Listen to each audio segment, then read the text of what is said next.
Assalamualaikum selamat datang kembali di Guru Gembul Channel. Lebih dari 1 tahun kita direcoki oleh isu-isu tentang kampret dan cebong, kemudian kadrun dan buzzer. Saya pikir masalahnya akan segera reda begitu pemilu berakhir, tetapi ternyata tidak. Sampai detik ini kita masih merasakan perpecahan bangsa itu.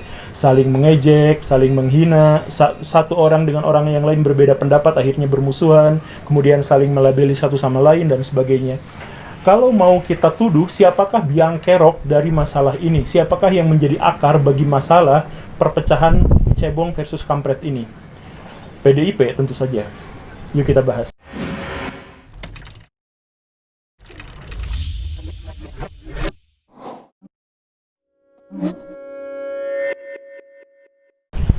Sebelum tahun 2005, kita tidak akan kenal fenomena yang seperti sekarang, tetapi di situ ada dua sisi yang harus kita ceritakan.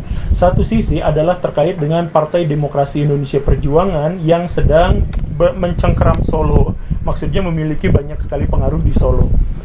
Tetapi mereka itu tidak memiliki calon yang kuat kalau harus dihadapkan kepada pilkada. Mereka tidak memiliki sosok yang cocok untuk menjadi pemimpin daerah. Satu-satunya pemimpin yang bisa mereka angkat yang paling mungkin itu adalah Pak Hadi yang seorang Nasrani.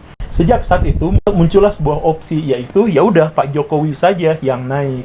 Siapakah Pak Jokowi ini? Adalah orang yang sebelum tahun 2005 tidak pernah mau disangkut pautkan dengan urusan-urusan politik. Beliau itu hanya seorang pengusaha mebel dan memikirkan dirinya hanya seorang pengusaha mebel yang ingin menjadi sejahtera dan kemudian memberikan manfaat buat banyak orang.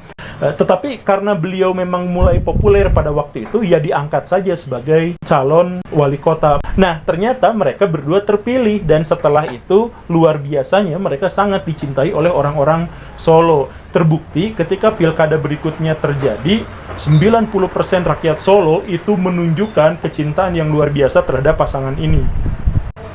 Mungkin latar Pak Joko dan Pak Hadi yang dua-duanya pernah melarat, pernah jadi fakir miskin sebelumnya, itu mempengaruhi secara signifikan bagaimana cara mereka bekerja sebagai pejabat.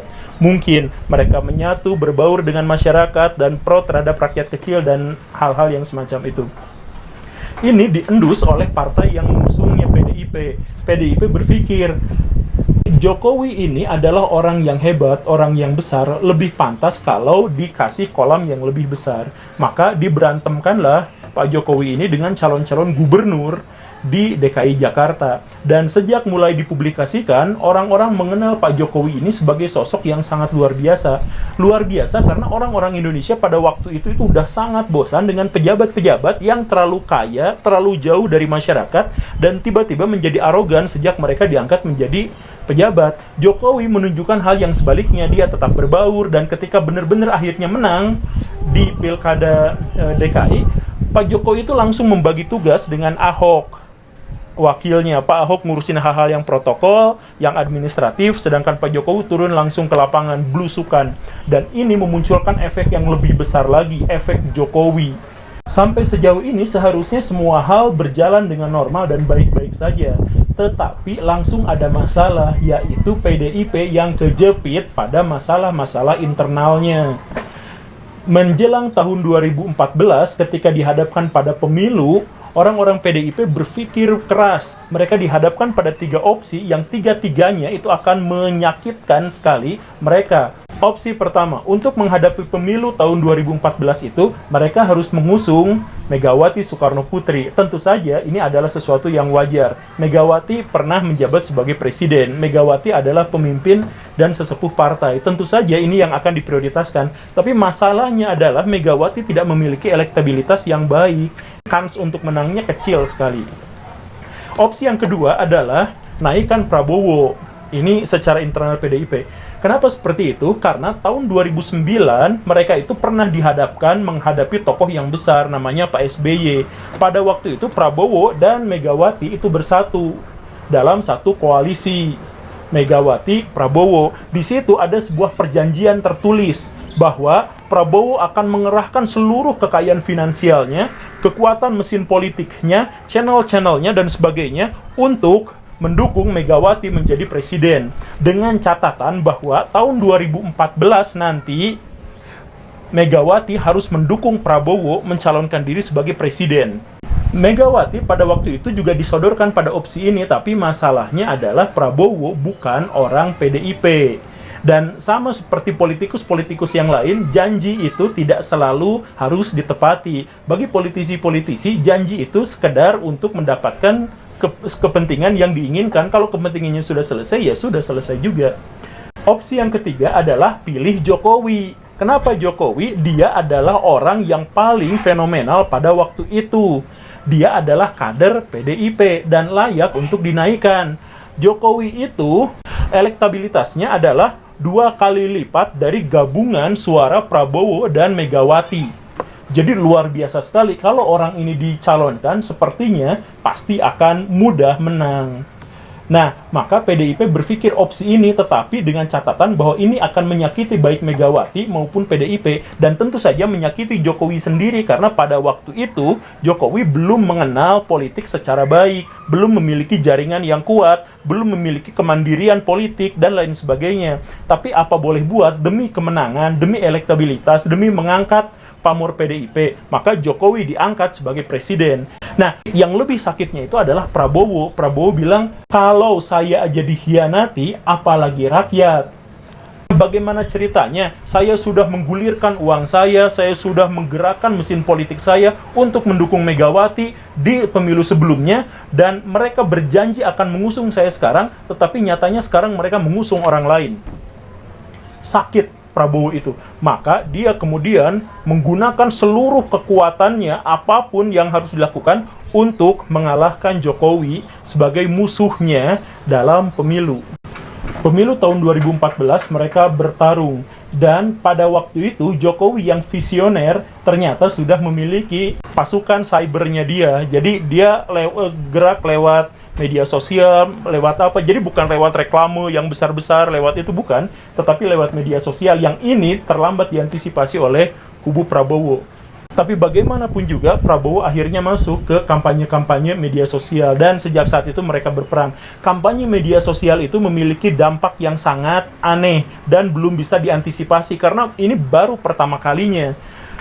Muncul di situ kampanye-kampanye gelap, kampanye-kampanye hitam. Misalkan dalam satu berita, Jokowi diberitakan dia sebenarnya bukan orang Indonesia, tapi orang Singapura, antek Cina, orang kafir. Dia bekerja bukan untuk orang Indonesia, dia bekerja untuk Illuminati, dan lain sebagainya. Lihatlah bagaimana ceritanya orang yang sama sekali tidak dikenal, tiba-tiba hanya dalam waktu beberapa tahun booming. Kalau bukan kerjaan Illuminati, siapa lagi? Ada isu seperti itu. Obor misalkan yang mengatakan seperti itu. Tetapi media sosial yang lain kemudian mengemukakan hal yang sebaliknya. Lihatlah Prabowo, orang itu di masa lalunya bermasalah, sering melakukan pembantaian terhadap mahasiswa, terhadap orang-orang sipil, dan sebagainya. Beliau adalah anak buah Soeharto, pembenci Gus Dur, menganggap Gus Dur sebagai presiden yang buta dan memalukan. Kalau kondisinya seperti ini, apakah layak untuk diangkat? Nah, kampanye-kampanye gelap seperti itu bertebaran di mana-mana. Dan dampaknya adalah setelah pemilu itu usai, media-media sosial itu tetap memberitakan hal yang itu. Dan satu fakta yang lebih runyam lagi adalah bahwa ketika Jokowi dinaikkan sebagai presiden, dia meninggalkan Ahok sendirian untuk menguasai Jakarta. Muncullah sebuah isu bahwa Jokowi memang benar-benar antek asing, antek kafir. Di Solo, dia meninggalkan Pak Hadi, orang Kristen, untuk menguasai Solo. Sekarang dia meninggalkan Jakarta untuk dikuasai oleh orang Kristen yang Cina. Terlepas apakah Ahok ini kinerjanya baik atau buruk, masyarakat Muslim yang militan melihat bahwa saya benar-benar merasa disakiti dan dikecewakan. Bagaimana ceritanya orang mayoritas ini malah dipimpin oleh orang minoritas, baik dalam agamanya maupun etnisnya. Kan kesel. Nah, dicari-carilah peluang untuk menjatuhkan Ahok, dan pada satu kali benar-benar Ahok didakwa menghina agama Islam. Dan inilah tiba-tiba yang akhirnya menggerakkan massa dalam jumlah yang besar, bukan hanya di Jakarta, tapi juga dari luar Jakarta. Siapa pemimpinnya? Habib Rizik. Nah, disinilah akhirnya perpecahan Indonesia menjadi semakin akut dan bawa-bawa masalah agama. Saya ajak Baraya sekarang untuk melakukan pengandaian. Seandainya pada waktu itu PDIP menepati janji pada Gerindra, pada Prabowo untuk mengangkatnya menjadi presiden, maka sekarang tidak akan ada cebong versus kampret. tidak akan ada kadrun versus buzzer. Coba bayangkan Baraya, seandainya pada waktu itu PDIP tidak berambisi keterlaluan, mungkin sekarang Jokowi akan tetap berada di Jakarta. Karena tetap berada di Jakarta, dia memiliki kekuatan yang lebih besar lagi untuk membangun jaringannya, untuk membuat dirinya menjadi mandiri secara politik dan lain sebagainya. Kalau sudah seperti itu, mungkin di tahun 2019 dia akan menjadi presiden. Dan kalau sudah itu, ya baik-baik saja, tidak akan ada masalah, tidak akan ada isu SARA dan sebagainya. Seandainya pada waktu itu Megawati tidak mengingkari janjinya pada Prabowo, mungkin Ahok tidak akan dijebloskan ke penjara. Dan sejak saat itu mungkin juga orang-orang mayoritas dan minoritas tidak akan mempermasalahkan masalah itu. Kan sekarang banyak sekali debat-debat antara Islam versus Kristen dan sebagainya, itu muncul gara-gara kasus Ahok. Kasus Ahok itu sangat pelik dan sangat besar dampaknya, Baraya. Bayangkan, orang-orang mayoritas merasa terhina sama Ahok. Ini kenapa sih ada orang kok kayak gini? Dia tuh udah sipit, udah Cina, tapi masih berani-beraninya menghina orang-orang Muslim yang mayoritas, dan dia jadi pejabat lagi. Gimana ini ceritanya? Dalam satu sisi, orang-orang dengan satu perspektif itu berpikir seperti itu. Di sisi lain, orang-orang minoritas sakit hati. Si Ahok salahnya apa? Kalaupun dia salah, ngapain juga di demo sampai berjilid-jilid sama berjuta-juta orang? Ini sekedar bukti arogansi mayoritas atas minoritas. Jadi kedua belah pihak sakit hati gara-gara kasus Ahok. Dan kasus Ahok ini muncul gara-gara Jokowinya pergi meninggalkan Ahok sendirian berkuasa atas Jakarta. Seandainya Jokowi tetap ada di Jakarta, semuanya fine-fine aja. Kan logika kausalitasnya begitu. Baraya kepikiran nggak? Apakah benar begitu ceritanya? Ya, benar-benar tidak komprehensif. Jadi, ini plot twist setelah ceritanya Baraya. Jadi gini nih ya, kalaupun narasi yang barusan saya sampaikan itu benar, maka kebenarannya itu terkotak-kotak, terpotong-potong. Ada terlalu banyak hal yang diarahkan hanya pada satu perspektif saja. Baraya coba bayangkan ya, pikiran saya. Kalau kita main pengandaian, maka kita buka pengandaian yang lain bahwa Prabowo pun punya masalah di sini, punya saham yang besar atas perpecahan bangsa ini. Kalau seandainya beliau tidak menggunakan politik identitas untuk melawan Jokowi, karena pada waktu itu memang kepepet ya, mungkin saja masalahnya tidak akan sebesar seperti sekarang. Prabowo itu orang besar, orang tuanya juga memiliki riwayat yang besar. Dia punya partai politik besar dengan kekuatan ekonomi yang sangat besar dan dikelilingi oleh orang-orang besar. Kalau seandainya beliau pada waktu itu tidak memilih jalan seperti ini, mungkin akan menjadi lebih baik bagi bangsa Indonesia. Tidak akan ada perpecahan. Mungkin seperti itu, bisa saja seperti itu. Kita juga misalkan bisa melihat Pak Habib Rizik bagaimana sahamnya terhadap perpecahan bangsa seperti yang sekarang. Kita lihat ya, Pak Habib itu kemana-mana mentransaksikan agama. Datang ke partai politik anu, datang ke tokoh anu, Pak, nanti saya pilih, tapi Bapak harus menjalankan syariat Islam, atau nanti rakyat harus memberlakukan syariat Islam dan sebagainya. Ini mentransaksikan agama seperti ini biasa dilakukan oleh Pak Habib Rizik. Dia punya banyak pengikut, dan pasti pengikutnya akan loyal pada dia, sehingga dia menawarkan pada politisi-politisi di Jakarta. Apakah ini jadi masalah? Tentu saja jadi masalah. Jadi Baraya begini ya, agama itu harus terlibat dalam masalah-masalah politik di Indonesia. Saya setuju, persis. Kita ini adalah negara Pancasila. Pancasila itu sila pertamanya adalah ketuhanan. Artinya ketuhanan yang Maha Esa itu menjadi inspirasi bagi kemanusiaan, bagi politik, dan lain sebagainya. Nah, karena itu, agama itu tidak boleh dihilangkan dalam tataran pikiran orang-orang Indonesia. Begitu. Nah, tetapi dengan catatan bahwa agama yang abstrak itu harus ada di atas politik, bukan di bawah.